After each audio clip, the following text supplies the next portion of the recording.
Imagine walking into the heart of New York City and finding thousands of people marching down Fifth Avenue. No one is speaking, no one is shouting. The only sound you hear is the steady, muffled beat of a single drum.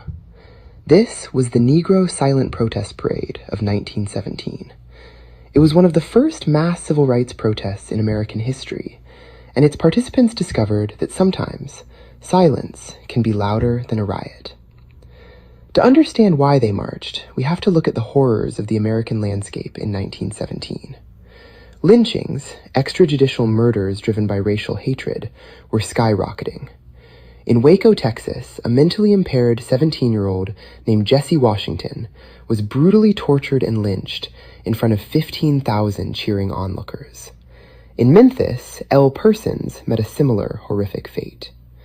Then came the summer of 1917 in East St. Louis, when a local factory hired African-American workers to replace striking white employees. White mobs retaliated with horrific, unchecked violence. They burned neighborhoods and murdered between 39 and 200 black residents. The police did nothing to stop it. The message to black Americans was clear: your lives do not matter, and the law will not protect you. Making matters worse was a glaring national hypocrisy. Just 1 month before the East St. Louis massacre, President Woodrow Wilson declared war on Germany, rallying the nation with the slogan, "The world must be made safe for democracy." Yet, thousands of black soldiers were being drafted into a segregated military, asked to fight and die for a democracy they weren't even allowed to experience at home. Civil rights leaders like W.E.B. Du Bois, James Weldon Johnson, and the newly formed NAACP knew they had to act. They needed a protest so striking, so dignified, that the federal government could no longer look away. On July 28, 1917, they took to the streets of Manhattan. Starting at 57th Street and marching down to Madison Square, between 8,000 and 15,000 African Americans joined hands. White NAACP leaders helped organize, but the marchers were entirely black, a deliberate display of absolute solidarity.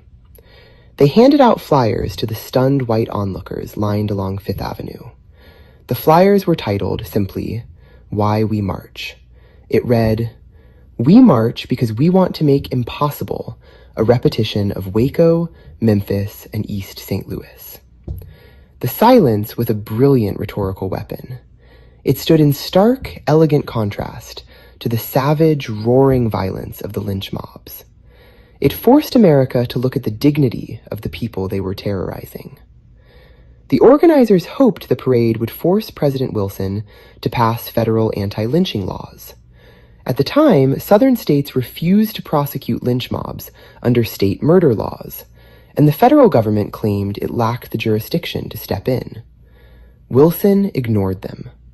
He chose silence of a different kind: inaction.